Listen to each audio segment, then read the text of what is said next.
नमस्कार, अरुणाचल समाचार में आपका स्वागत है। मैं हूं मामिन सुम्पी। आइए बुलेटिन में सबसे पहले देखते हैं मुख्य समाचार।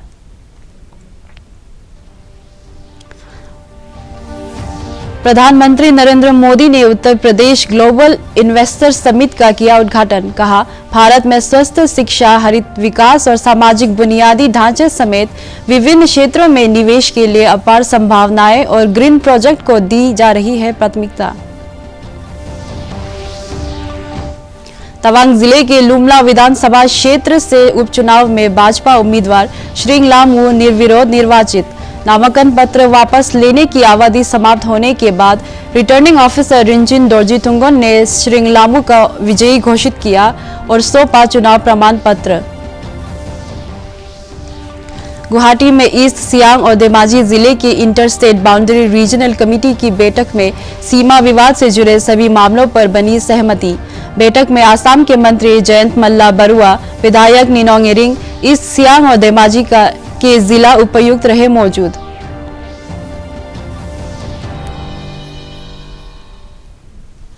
प्रधानमंत्री नरेंद्र मोदी ने आज कहा कि विश्व की समृद्धि और उज्जवल भविष्य भारत की समृद्धि में अंतर्निहित है। लखनऊ में उत्तर प्रदेश वैश्विक निवेशक सम्मेलन के उद्घाटन सत्र को संबोधित करते हुए श्री मोदी ने कहा कि भारत में स्वस्थ शिक्षा, हरित विकास और सामाजिक बुनियादी ढांचे समेत विभिन्न क्षेत्रों में निवेश के बहुत अवसर है। श्री मोदी ने कहा कि भारत मजबूरी के कारण सुधार नहीं कर रहा बल्कि दृढ़ निश्चय से कर रहा है और ग्रीन हाइड्रोजन प्रोजेक्ट को प्राथमिकता दी जा रही है। कंपल्सन नहीं बल्कि आउट ऑफ कन्विक्शन रिफॉर्म करता है। यही कारण है कि भारत 40,000 से अधिक कंप्लायंसेस को खत्म कर चुका है, दर्जनों पुराने कानूनों को खत्म कर चुका है। साथियों, आज भारत सही मायने में स्पीड और स्केल के रास्ते पर चल पड़ा है।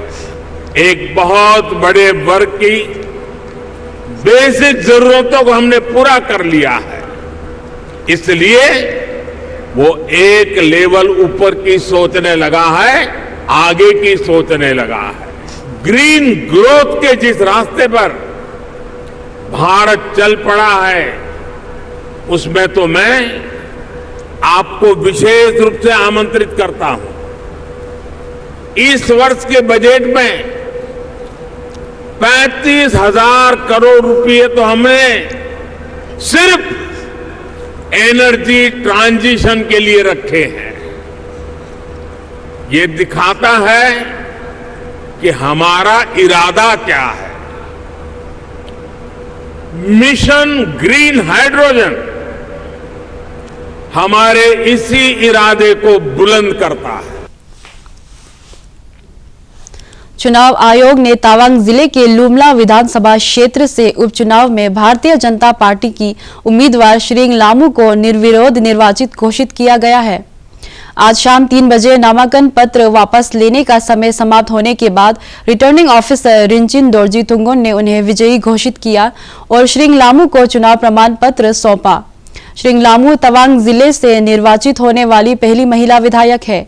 भारतीय जनता पार्टी के कार्यकर्ता श्रींग लामू के निर्विरोध निर्वाचित होने पर खुशी मनाते हुए देखे गए और उन्हें शुभकामनाएं दी।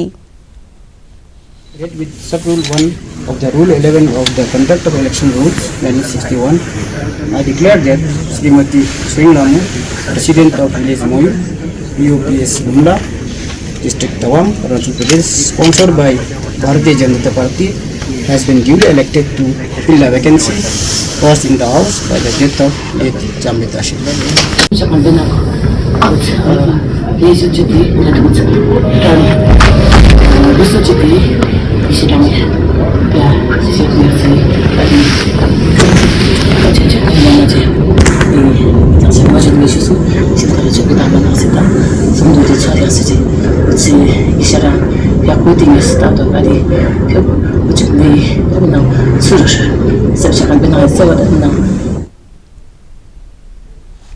गुवाहाटी में गुरुवार को ईस्ट सियांग और धेमाजी जिले की inter state boundary regional committee की बैठक में सीमा विवाद से जुड़े सभी मामलों को हल कर लिया गया है।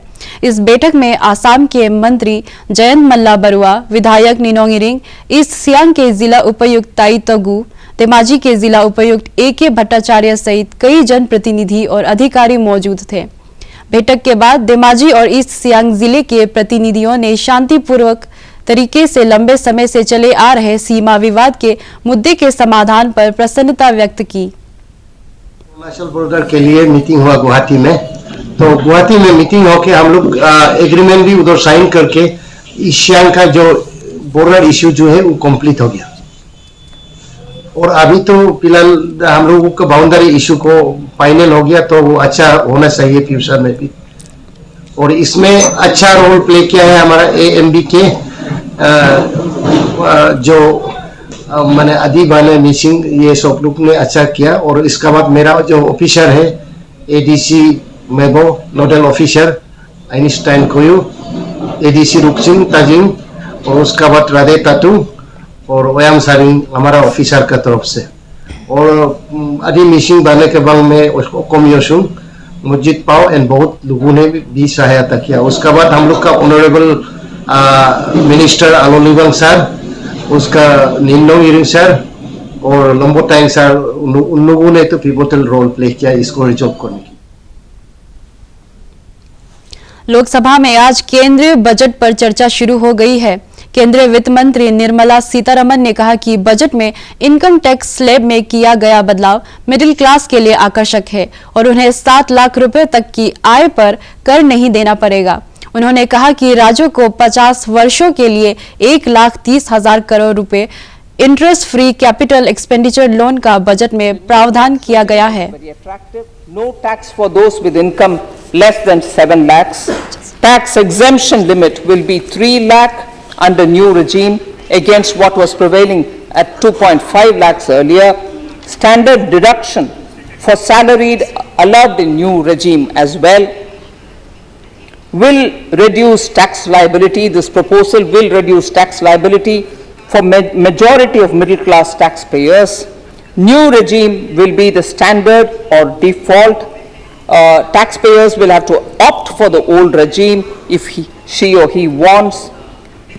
Doubling of investment limit in small savings schemes from 15 to 30 lakh and increase in limit of monthly income scheme benefiting senior citizens and others through high interest rate with full safety will also benefit the middle class. And finally for middle class, new small savings scheme for women and girls with attractive interest rate of 7.5% for a 2-year tenure.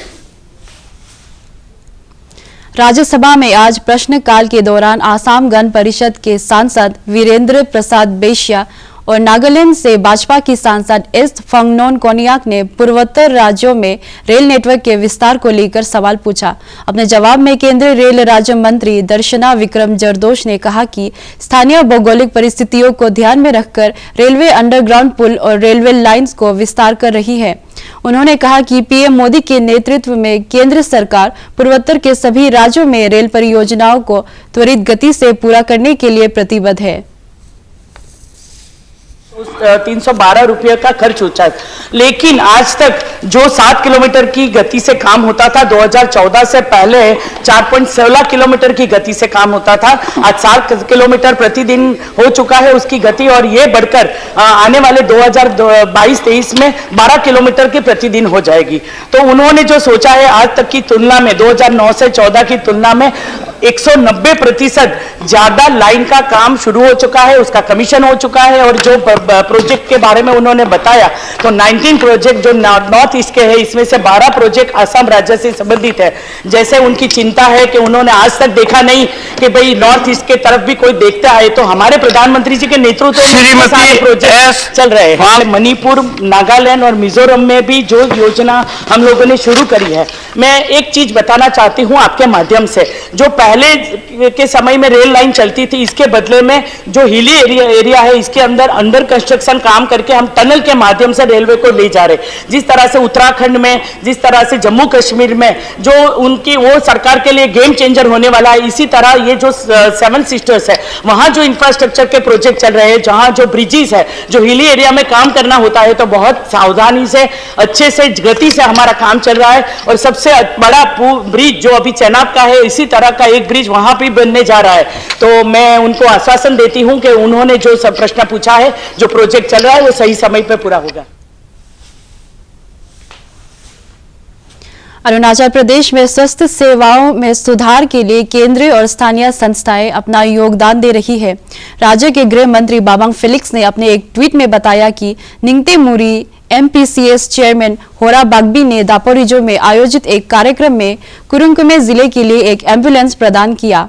इधर पासीघाट में आयोजित एक कार्यक्रम में NHPC Siang basin project की तरफ से अपर सियांग जिले के सीएचसी मरियंग और नामसाई जिले के चौखम आंचल के लिए एम्बुलेंस प्रदान किया गया।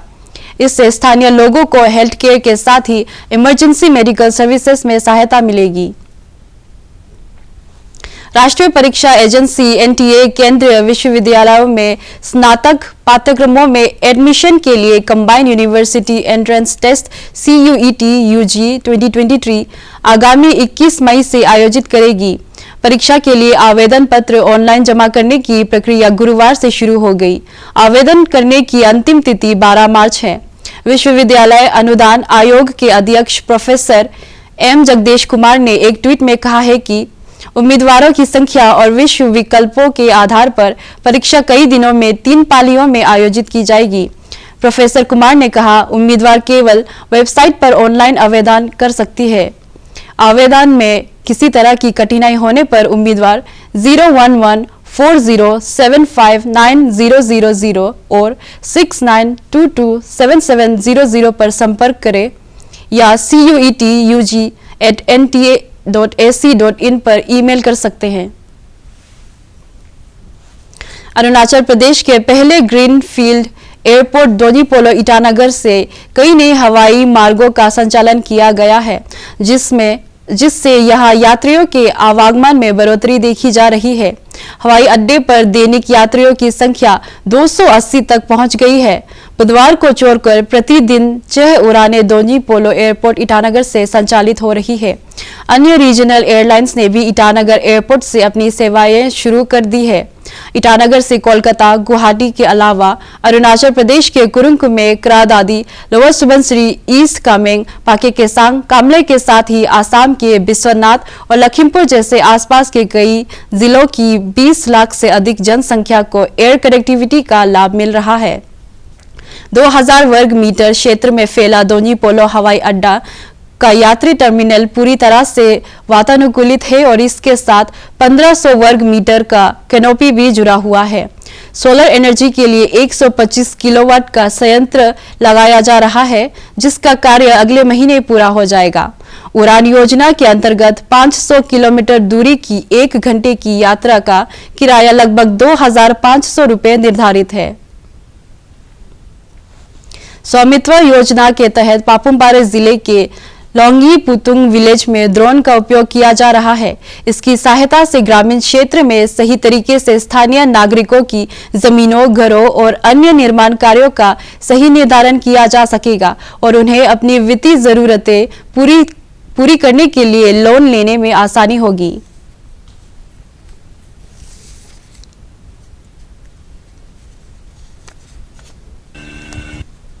चांगलांग जिले के जयरामपुर में पहली बार तेरित वैली फेस्टिवल आयोजित हो रहा है। पर्यटन को बढ़ावा देने के लिए आयोजित इस फेस्टिवल के उद्घाटन समारोह में राज्य के पर्यटन मंत्री नाकप नालो, विधायक कुमसी सिदिसो, चाउ जिंगनू नामचुम, लाइसम समाई सहित कई गणमान्य व्यक्ति मौजूद थे।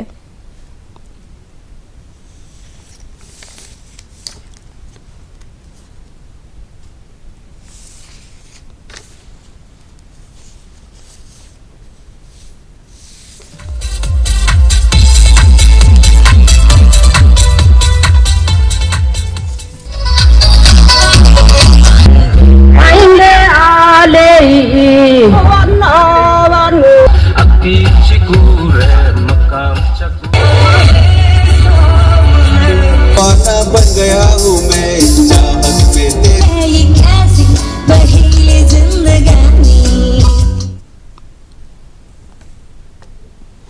अरुणाचल प्रदेश पुलिस मुख्यालय ईटानगर में आयोजित एक कार्यक्रम में IGP law and order Chukhu आपा ने आज कुरुंकुमे जिले के लिए नशा विरोधी जागरूकता रैली का रवाना किया। रॉयल गोरखा राइडर्स द्वारा जिले में पर्यटन की संभावनाओं और मादक पदार्थों के सेवन से स्वास्थ्य पर पड़ने वाले बुरे असर के बारे में लोगों को जागरूक किया जाएगा।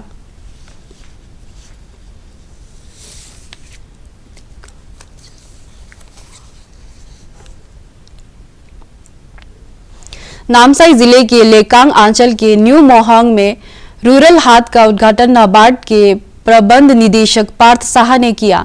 उन्होंने कहा कि नाबार्ड ग्रामीण क्षेत्रों में कृषि, बागवानी और हस्तशिल्प उत्पादों की मार्केटिंग व्यवस्था को मजबूत कर स्थानीय स्तर पर रोजगार के अवसर बढ़ाने पर जोर दे रही है। उन्होंने लोगों से नाबार्ड की उद्यमिता योजनाओं का लाभ उठाने की अपील की। भाजपा किसान मोर्चा द्वारा college of agriculture, horticulture and forestry Pasighat के सहयोग से दिवांग वैली जिले के अनिनी में किसानों के लिए प्रशिक्षण कार्यक्रम आयोजित किया गया।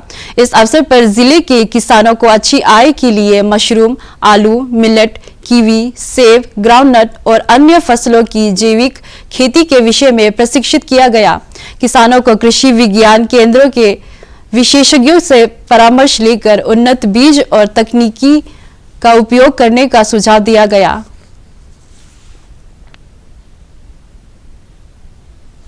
अरुणाचल समाचार के आज के अंक में इतना ही। हम कल फिर हाजिर होंगे अरुणाचल और देश दुनिया की खबरों के साथ।